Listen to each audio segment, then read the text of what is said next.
आप देख रहे हैं MS न्यूज। मैं आपके साथ मोहिद्दीन इनामदार। आइए आज की खबर पर नजर डालते। बसवेश्वर महाराज की जय। विश्वगुरु बसवेश्वर महाराज की जय। विश्वगुरु बसवेश्वर महाराज विश्वगुरु बसवेश्वर महाराज की जय। विश्वगुरु बसवेश्वर महाराज की जय। बसवेश्वर महाराज की जय।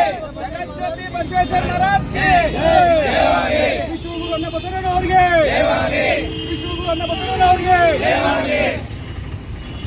ವಿಶ್ವಗುರು ಬಸವಣ್ಣನವರಿಗೆ ಸಮಸ್ತ ನಾಡಿನ ಜನತೆಗೆ ಅಣ್ಣ ಬಸವಣ್ಣವರ ಜಯಂತಿಯ ಶುಭಾಶಯ ಕೋರುತ್ತೇನೆ.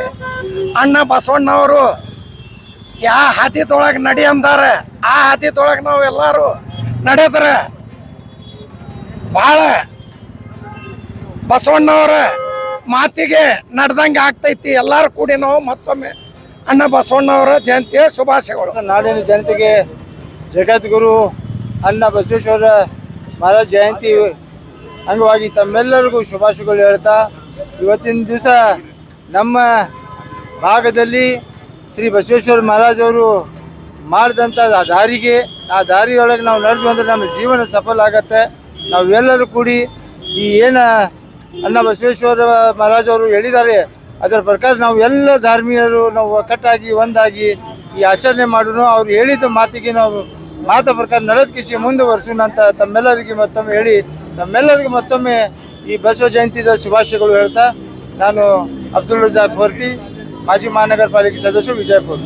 ಆ ಸಂದೇಶಗಳು ಇವತ್ತಿಗೂ ನಮ್ಮ ದೇಶದಲ್ಲಿ ಯಾವಾಗಲೂ ನಾವು ಆದರ್ಶ ಆಗಿದ್ದೇವೆ. ಬಸವಣ್ಣನವರೇ ಈ ದೇಶಕ್ಕೆ ಒಂದು ದೊಡ್ಡ ಆದರ್ಶ.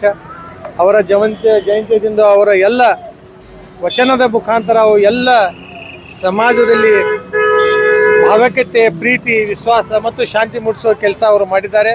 ಮುಂಬರುವ ದಿನಗಳಲ್ಲಿ ಬಸವೇಶ್ವರರ ಎಲ್ಲ ಸಂದೇಶಗಳನ್ನು ನಾವು ನಮ್ಮ ಜೀವನದಲ್ಲಿ ಅಳವಡಿಸ್ಕೊಳ್ಳಿ. ಯಾಕಂದರೆ ಬಸವೇಶ್ವರ ಸಂದೇಶಕ್ಕೆ ಯಾವುದೇ ಜಾತಿ, ಧರ್ಮ, ಪಕ್ಷ, ಭೇದ ಯಾವುದೂ ಸಂಬಂಧ ಇಲ್ಲ.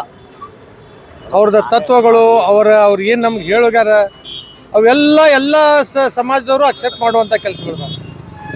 ಯಾವೊಂದು ಧರ್ಮದ ಗುರು ಆಗಲಿ ಧರ್ಮದವ್ರಿಗೆ ಬಂದು ಬಸವಣ್ಣನೂ ನಮಗೆ ಬರಂಗಿಲ್ಲ ಅಂತ ಹೇಳಿಕ್ಕೆ ಸಾಧ್ಯ ಇಲ್ಲ.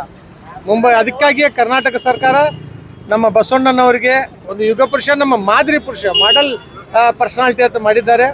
ನಾವೆಲ್ಲೂ ಅವರು ಹಾಕಿಕೊಟ್ಟ ಹಾದಿಯಲ್ಲಿ ಹೋಗೋಣ ಅಂತ ಹೇಳಿ ನನ್ನ ಮಾತು ಮುಗಿಸ್ತಾರೆ.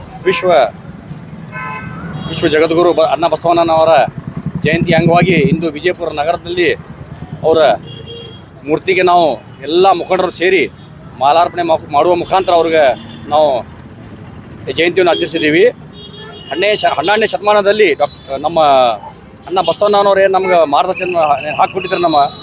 ಆ ಮಾರ್ಗದರ್ಶನ ಮೇಲೆ ನಾವೆಲ್ಲರೂ ನಡೆದ್ರೆ ಈ ದೇಶದಲ್ಲಿ ಅಶಾಂತಿ ಮಾಡಲಿಕ್ಕೆ ಸಾಧ್ಯನೇ ಇಲ್ಲ. ಯಾಕಪ್ಪ ಅಂತಂದ್ರೆ ಇವರು ಈ ವಿಜಯಪುರ ಜಿಲ್ಲೆ ಸೂಫಿ ಸಂತ ಶರಣನ ನಾಡು. ಆ ನಿಟ್ಟಿನೊಳಗೆ ಅಣ್ಣ ಬಸವಣ್ಣನವರು ಹಾಕಿಕೊಟ್ಟು ನಮ್ಮ ಮಾರ್ಗದರ್ಶನ ಎಲ್ಲರೂ ಕೂಡ ನಾವು ನಡೋಣ ಅಂತಕ್ಕಂಥ ಮಾತುಗಳ ಸಂದರ್ಭ ಹೇಳುತ್ತಾ, ಈ ನಾಳಿನ ಜನತೆಗೆ ಅಣ್ಣ ಬಸವಣ್ಣನ ಹಾರ್ದಿಕವಾದ ಜಯಂತಿಯ ಹಾರ್ದಿಕವಾದ ಶುಭಾಶಯಗಳನ್ನು ಹೇಳುತ್ತಾ ನಾನು ಮಾತು ಮುಗಿಸ್ತೀನಿ.